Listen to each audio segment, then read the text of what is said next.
इनो और मैं दोनों मिलके बिजनेस कर रहे हैं हम लोग, और बिजनेस में इनका 80% शेयर है, मेरा 20% शेयर है, तो कल किसका चलेगा बिजनेस में?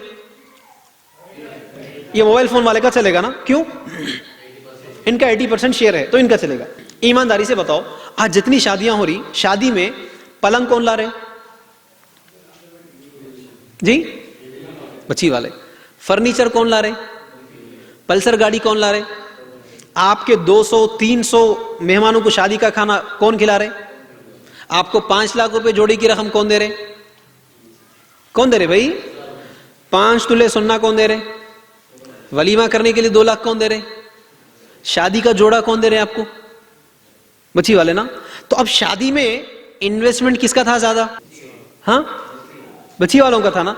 तो अब शादी में के बाद कल से किसका चलेगा? बच्ची वालों का चलेगा। कॉमन सेंस है ना। तब क्या होता मालूम?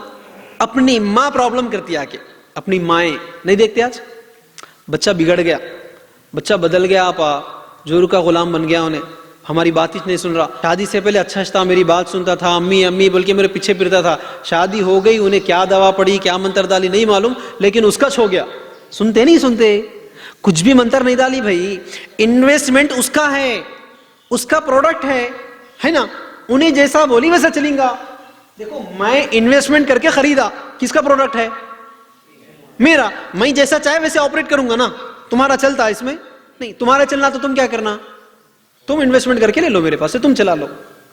वैसे ही अगर जो सास आज ये चाहती है, जो सास, हर सास की ख्वाहिश क्या होती है आज?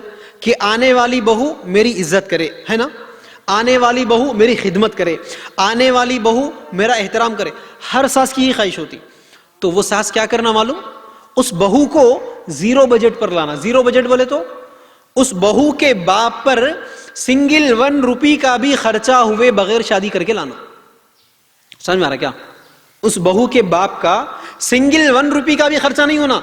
चाहे उसका बाप लखपति हो, करोड़पति हो, पॉलिटिशियन हो, पुलिस हो, एडवोकेट हो, जो भी हो, उन्हें लखपति हो या भिखारी हो, लड़की के बाप का, बहू के बाप का सिंगल 1 रुपये का खर्चा हुए बगैर, यानी without any dowry, without any reception dinner के, without any gold, without any रसूमात के, सिंगल 0 बजट पर उस लड़की को जब तुम लाओगे ना, तो वो लड़की जब तुम्हारी इज्जत करेगी, जब तुम्हारे माँ बाप का ख्याल करेगी, जब तुम्हारे माँ बाप की खिदमत करेगी, जब तुम्हारी इज्जत करेगी वो।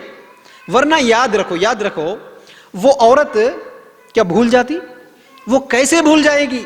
जिस औरत को उस सास के बेटे से शादी करने के लिए उसके बाप को उसका घर या उसका फ्लॉट या उसका खेत बेचना पड़ा, उन्हें भूल जाती क्या?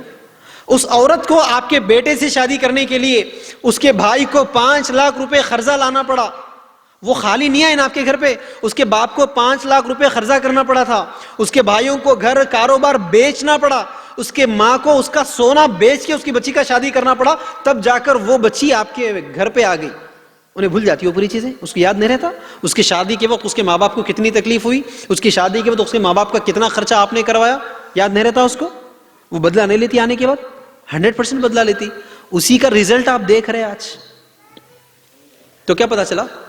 शादी के बाद झगड़े ना हो तो क्या करो? शादी जब करोगे शादी, तो लड़की के बाप का सिंगल 1 रुपये का खर्चा हुए बगैर शादी करो। वरना साथियों, औरत का जितना माल खाते औरत का, क़यामत के दिन तो सिंगल एक पैसे का भी रिटर्न आपको हिसाब देना पड़ता। लेकिन दुनिया में ही जितना परसेंटेज औरत के पास से माल आया, उतना परसेंटेज शादी के बाद शुरू हो जाता टॉर्चर। तो शादी में जितना पैसा ले रहे, तो समझ जाओ कि मैं उसको बिक रहा हूं, तो अब शादी के बाद उसका उतना डोमिनेशन चलेगा मेरे ऊपर। ये फिक्स कर लो। जैसा सिग्नेचर करते ना, तो वो सिग्नेचर करते वक्त क्या सिग्नेचर करते आप? शादी हो रही बल्कि सिग्नेचर हो। लेकिन अगर तुम जहेज ले रहे बच्ची के पास, बच्ची को खर्चा करवा रहे, तो उस वक्त तुम क्या समझो? मैं ये जो सिग्नेचर कर रहा हूं, ये मैं डोमिनेशन एक्सेप्टेंशन का सिग्नेचर कर रहा हूं, समझो। कल से उन्हें मेरे ऊपर हुकूमत करेगी, उन्हें बोले जैसा मैं चलूंगा उसका सिग्नेचर कर रहा हूं, बल्कि मान लो तुम नहीं भी माने तो वो करती उन्हें कल से। तो ये तो होने वाला है।